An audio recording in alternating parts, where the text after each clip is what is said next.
আসসালামু আলাইকুম। আমি একটা জোকস বলবো, এতে কারো নাম উল্লেখ থাকতে পারে, এটা একটা কাকতালীয়, প্লিজ টেক ইট পজিটিভলি। আশেপাশে হানান ভাই নাই তো?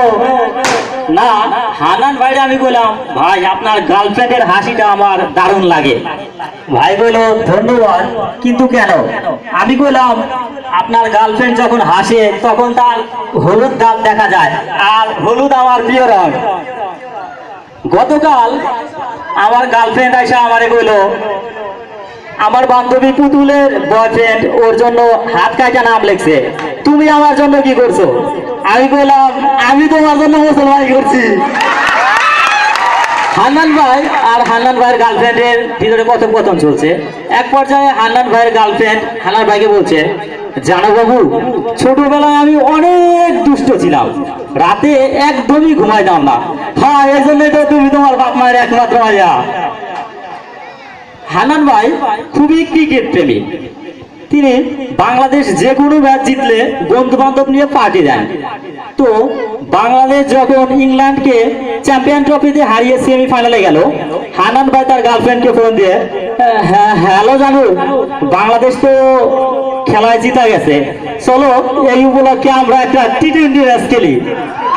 তো ওপাশ থেকে হান্নান ভাইয়ের গার্লফ্রেন্ড বলছে, সরি জান, বৃষ্টির কারণে পিচ ভেজা, না বুঝলে মুড়ি খান। তো হান্নান ভাইদের এই রোমান্টিক প্রেমের অবসান ঘটলো তাদের বিয়ের মাধ্যমে। তাদের বিয়ের তারিখ ঠিক।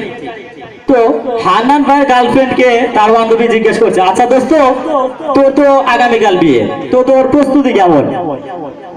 হান্নান ভাইয়ের গার্লফ্রেন্ড বলল, মেমোরি ফরম্যাট করে দিয়েছি, ফেসবুক হোয়াটসঅ্যাপ ডিঅ্যাক্টিভ, আর তোর সাথে যে কথা বলছি, কথা বলা শেষে এই সিমটা ভাঙা ফেলামু।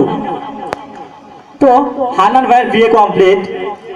হান্নান ভাই তার বউকে বলছে, ছোটবেলা থেকে আমার খুব শখ, আমার সন্তানদের দিন নিয়ে আমি একটা ক্রিকেট টিম তৈরি করব।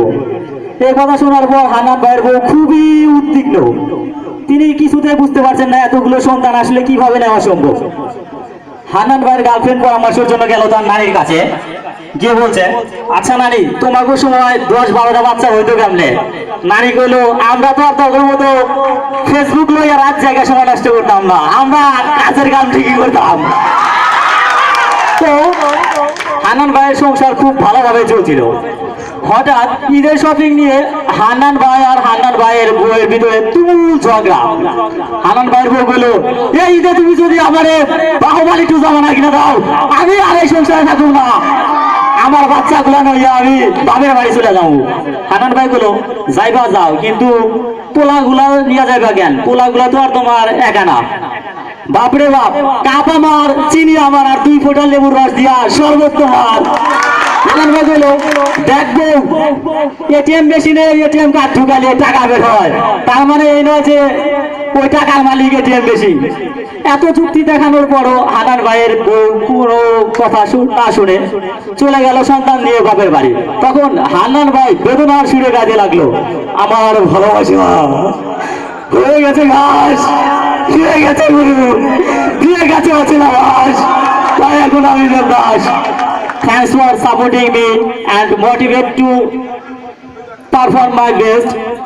Special thanks to all members of Hyderpur Young Welfare Association who offer us such a cultural program annually.